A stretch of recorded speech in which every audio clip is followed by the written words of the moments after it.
Hello my dear friends, welcome back to another video. It is I coming at you once again, your favourite galactic hostess, Star Wars Meg. It's April, the month of Andor Season 2 and Star Wars Celebration, but let's get one thing out of the way right from the word go. This video is not an April Fool's joke. I was thinking of making something funny, something which was a blatant joke, but this video is serious. So before you ask me in the comments, well Meg, you posted this on April 1st, is this an April Fool's joke? I'm afraid not, my dear friends. But that's good news, right? Because we have some very exciting updates. So I have an exclusive for Andor Season 2. A good friend of the channel and reliable leaker, Cryptic HD Quality, reached out. They've gotten the runtimes for many Star Wars shows in the past, and they are legit. And they told me about the runtimes for Andor Season 2. Very good news, my dear friends, it's on the longer side. It's actually one of the longest Disney Plus Star Wars shows. At the moment, the record for the longest live-action TV episode is The Mandalorian Chapter 19 The Convert,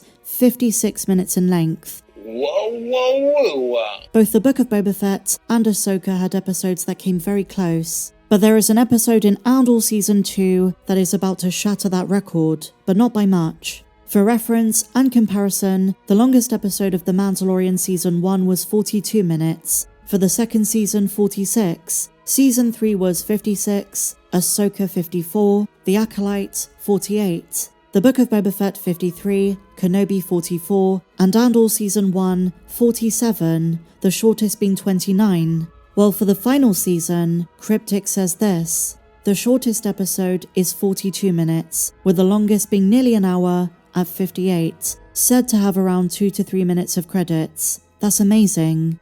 Every 3 episodes covers 1 year of time, and it's 4 weeks of 3 installments. So there you have it, the shortest episode is the same length as the longest episode of The Mandalorian's first season. Disney is finally listening to fans, because we've been saying for years and years, the episodes on the TV front are way too short. If we're accounting for both live action and animation, the award for the longest episode is still the Bad Batch premiere, which some say is the best episode of the entire show. So for Andor Season 2, the average episode is about 50 minutes in length. And this goes hand in hand with what Tony Gilroy said when he mentions that Andor's second season has a lot to accomplish, and there are 400 speaking roles. I mean, no wonder, it's so freaking long. So if we take a look at the total runtime for shows we've had so far, The Mandalorian's first 2 seasons are pretty similar, about 4.5 hours apiece. The third season was a bit longer, 5 hours and 3 minutes. Ahsoka is just over 6 hours, same as The Acolyte. The Book of Boba Fett, 4 hours 55. Kenobi, 3 hours 42. Andor Season 1, 7 hours and 51 minutes. And Andor Season 2 is closer to 10 hours. This is very welcome news, and I'm so excited. And staying on the subject of Andor, my dear friends, we have a brand new tease from Tony Gilroy and Diego Luna. Diego Luna is urging fans to watch Rogue One the minute Season 2 ends. We know there are tie-ins, we know Andor was always intended as a prequel to Rogue One, but he mentions some details in the final season are going to change your perception of the 2016 movie, sometimes in ways you didn't expect. He says you're going to say things like, oh, that's what that character meant, and you're never going to see it the same way again. On the other hand, the showrunner Tony Gilroy has been avoiding rewatching Rogue One. He knows there are connections, he understands how Andor ties into the movie, but he didn't want that to sidetrack his creative process. He wanted to treat Andor as its own thing, not depending on tropes in the movie, although there are of course some natural connections. But he understands that movies and TV shows are very different mediums of storytelling with different formats, and there are many characters who don't feature in Rogue One that he wanted to explore independent of the implications of what comes after it.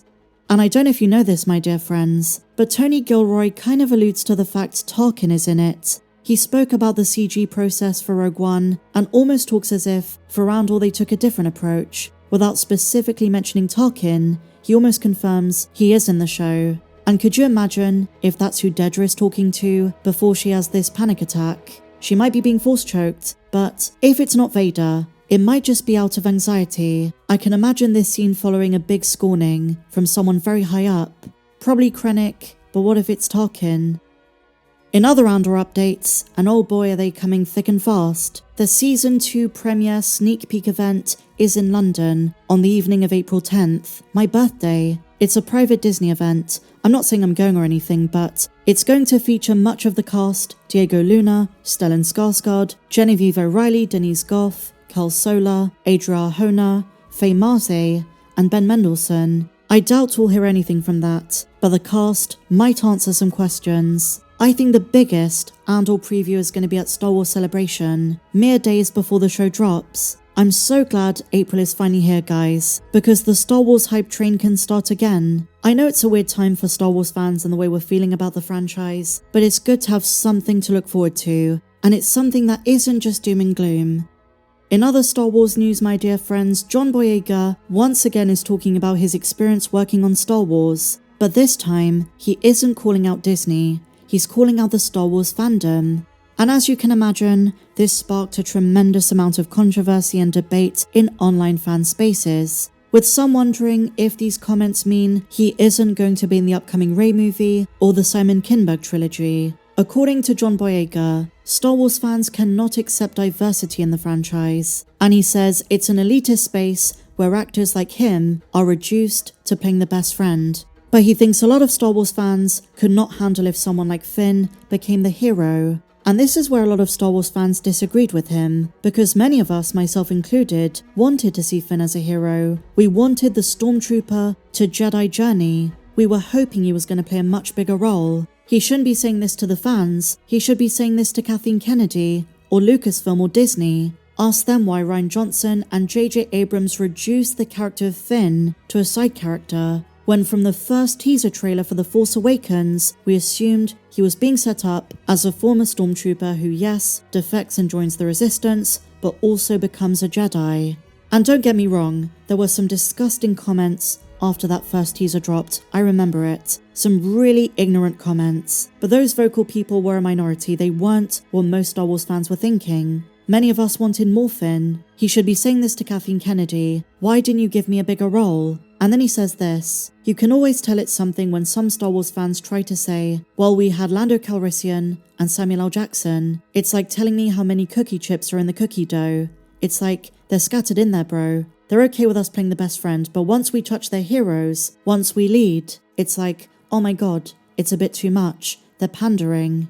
I understand his frustration, but I don't think the blame is on Star Wars fans as much as it is Disney's writing of characters like Finn. And also, Mace Windu wasn't the best friend. And you guys know I've been the biggest proponent of bringing Mace Windu back. You make a Mace Windu movie about his adventures surviving Revenge of the Sith, and I'm telling you, fans are gonna go see that movie.